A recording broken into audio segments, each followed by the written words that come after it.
waxaa la shaaciyay sawirada amiirad u dhalatay wadanka Isutaga Imaaraadka Carabta oo muddo dheer maqnayd. Sheekha Latifa oo ah gabadh u dhalay boqorka haya maamulka Dubai ayaa waxaa lagu soo waramay inay isku dayday inay baxsato bishii Maarso. Goobjoogayaal ayaa sheegay in la soo qabtay xilli ay saaray doon nooca dheereeya ah oo marayay meel ku dhow dalka Hindiya, isla markaana si khasab ah dib loogu soo celiyay. Wadanka Isutaga Imaaraadka Carabta ayaa dafiray warkaasi waxaana ay sheegeen in qoyskeeda ay la noolayd amiiradu.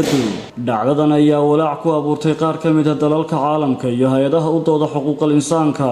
Maalintii Isniinta ahayd ayuu wasiirka arrimaha dibadda ee wadanka Isutaga Imaaraadka Carabta waxa uu sheegay inuu soo saaray warbixin uu la wadaagay qaramada midoobay. Bayaanka ayaa lagu qeexay falcelinta iyo ka jawaabidda wararka been abuurka ah ee laga shaaciyay amiiradda. Sawirka ayaa gabadhan lagu magacaabo Sheekha Latifa waxaa ku wehelinaysay Mary Robinson oo ahayd gudoomiyihii hore ee hay'adda qaramada midoobay u qaabilsan xuquuqul insaanka, waxayna sidoo kale hore u soo noqotay madaxweynaha dalka Ireland. Sawirka ayaa sida la sheegay waxaa lagu qaaday magaalada Dubai taariikhdu markii ay ku beegneyd 15kii bishan December.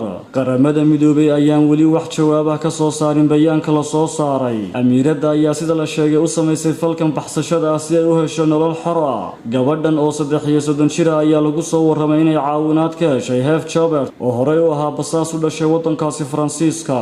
kadib markii gabadhan la waayay waxaa la baahiyay muuqaal lagu tusayay qorshihii ay ku baxsan lahayd. Muuqaalka ayaa waxa ay ku tiri: haddii aad daawanaysid muuqaalkan ma ahan wax wanaagsan, waa laba arrimood midkood, inaan dhintay iyo inaan xaalad xun ku suganahay ayay ku tiri muuqaalkeeda. Muuqaalka ayay sidoo kale ku sheegtay in iyada iyo qoyskooda aanay haysan wax xorriyada, waxa ayna ka hadashay dadaaladeeda ay ku doonayso inay dalkeeda uga baxsato markii ay da'deedu ahayd 16 sano. waxaana ay sheegtay in xabsi la geliyay muddo 3 sano ah isla markaana la jirdilay. Saciid Axmed Tamriise, Star TV, Hargeysa.